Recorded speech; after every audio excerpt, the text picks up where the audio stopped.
Our next speaker would be Professor Alain Brossat, and he is having some issue today, so he couldn't actually come to us to this panel, virtual panel, in person, quote unquote. So he has produced a video for us to watch. Professor Brossat is a professor emeritus at the Department of Philosophy of Paris 8 University. And he has been a visiting professor in Taiwan for 8 years at primarily 2 universities in Taiwan. One is at Taiwan Hsinchu Jiao Tong University. The other is Taiwan Cheng-Kung University. And he has co-authored with Juan Alberto Ruiz Casado of Treasure Island, The Discursive Struggle for Taiwan in the Midst of the New Cold War, which is coming out, which came out in 2022. And in the video that we're going to watch, he will mainly discuss the discourse or discourses of occupations in Taiwan. And some of the occupations are historical, and some of the occupations are imagined. And some of the occupations people may be aware and actually experienced. And it is one occupation he specifically would discuss, which is the mental occupation. Zhengbang, can you share the video? Hello, everyone. I'm not well. This is why I have to content myself to send you this video. Sorry for that. I would like to deliver some thoughts on the concept of occupation, as it seems to be a solid element of continuity in discourse practices around the signifier Taiwan today, where generally more or less radical discontinuities prevail. I mean that the spectre of occupation haunts the discourse and representations that are arranged around the name of Taiwan itself, in the same sense that Marx and Engels say at the beginning of the Communist Manifesto that a spectre haunts Europe, that of communism. Or we would say that an immemorial spectre haunts the life of the people on or off this island, Taiwan, the spectre of subalternity. The property of a spectre, of a ghost, however, as Jacques Derrida forcefully reminded us in Spectres of Marx, is to maintain complicated relationships with reality. It is at once an image, a fantasy, and therefore, in that sense, what opposes the really real, the present object of the living. But it is not non-existent and inoperative either. It is the presence of an absence in its effectiveness and its efficiency itself. In this capacity, it produces effects that can be considerable, decisive on reality in its dynamic structure. The spectre of communism has overturned the course of European and global history throughout the second half of the 19th century and the long 20th century. No Chinese revolution, among others, without the spectre of communism. The spectral power of the word occupation is easily identified in all sorts of accounts about the island's past, very popular today and more or less clearly placed under the sign of the doxa of independence. The idea, obviously simplifying, the making into a tale or the manufacturing into a tale or a plot of the island's history as a succession of occupations the Manchus, the Japanese, the Kuomintang, and today the famous threat, always more oppressive and imminent, weighing on the island, the threat of a Chinese, a communist, and totalitarian occupation. Here we see that what the spectral is made of. That is, elements of the present borrowed from the real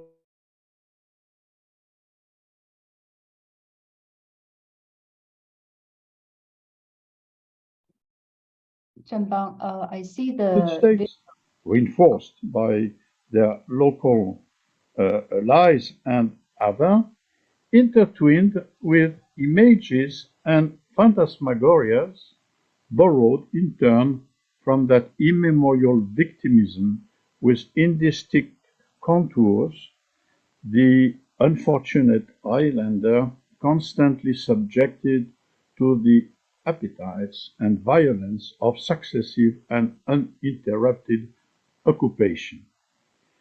This is what Claude Lévi-Strauss would call bricolage, but it works. The discourse bubble around the Chinese threat that never stops inflating today has this phantasmatic or phantasmagorial coloring, the nightmare of the occupation of occupations, the most terrible of all, the mother of occupations, compared to which, that is the Chinese occupation, the coming Chinese occupation, of course, compared to which the half-century of Japanese colonization of the island would be like a harmless parenthesis. The first would be that, in reality, what is commonly referred to as an occupation is often much more complicated than the simple violence exerted by an external force on a submitted population. The second is often also true, an occupation that an occupation can hide another.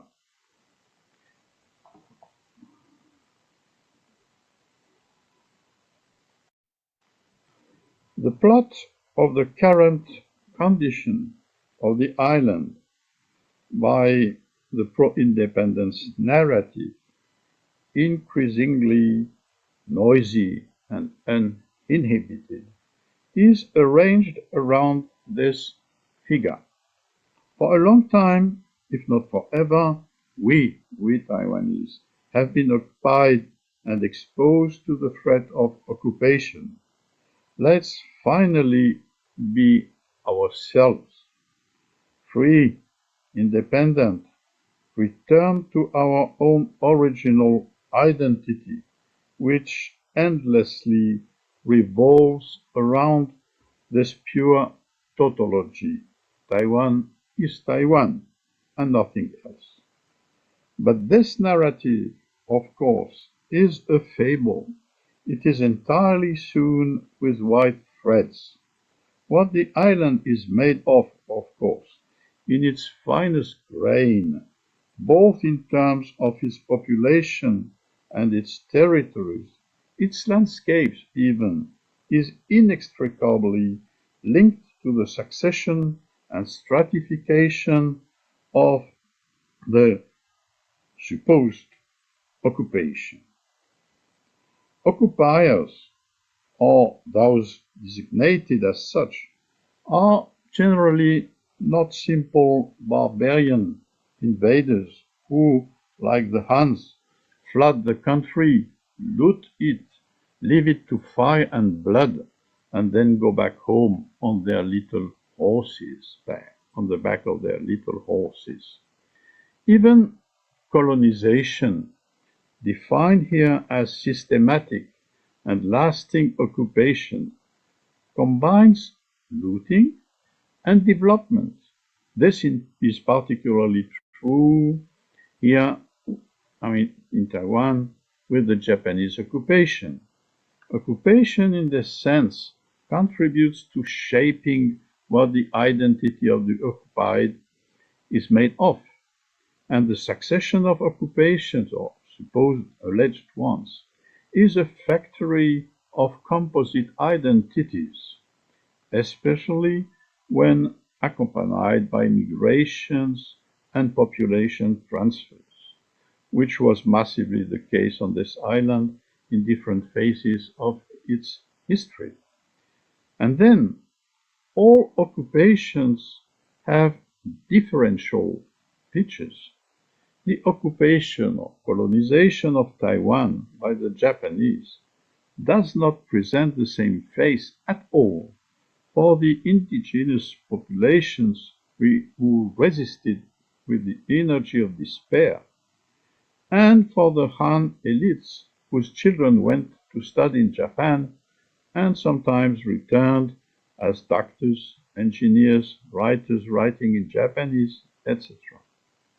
This means, in simple terms, that an occupation is never only physical, it is also mental.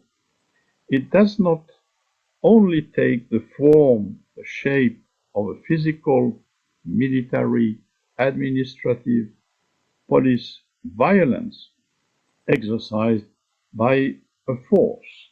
It also proceeds by investment and transformation of mentalities, behaviors, collective habits, and subjectivities. It induces a new way of life. It shapes populations and their ways of thinking and acting. The more it is lasting, and the more the occupation presents itself as a crucible and a mold, it produces acculturation and hybridization. This is the Japanese sequence of Taiwan from this angle, and just as much the establishment on the island of the administration and army of the so-called defeated nationalist party Kuomintang during the Chinese Civil War on the mainland. In continuation of these observations, the issue I would like to encourage you to reflect on is that of an occupation that would not follow a military conquest, the presence of a foreign administration, or a forced submission to a foreign power, but would essentially result from a seizure, a mental and ideological grip, and would manifest itself not in the form of violent open domination, but in a subservience that is all the more tenacious because it is insidious and subliminal, unconscious, what I would call, in a somewhat provocative expression, a mental occupation.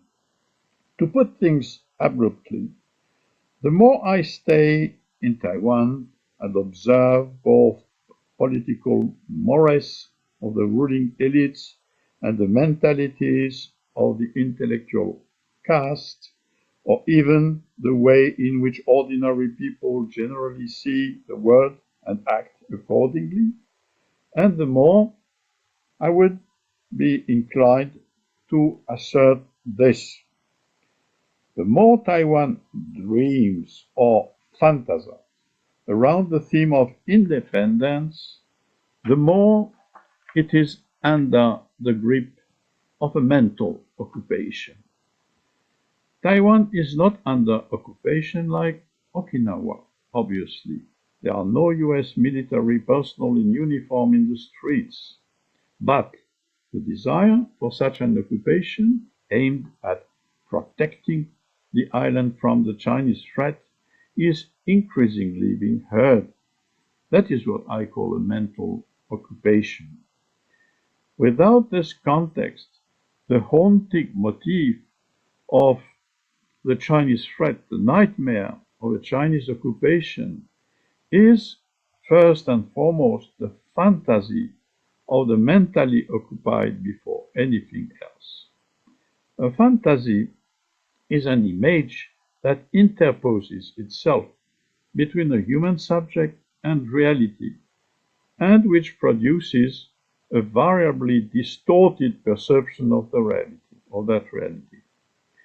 If you look at the present situation of Taiwan from this angle, lots of things that appear, let's say, strange or even preposterous become crystal clear. For example, the endless palaver around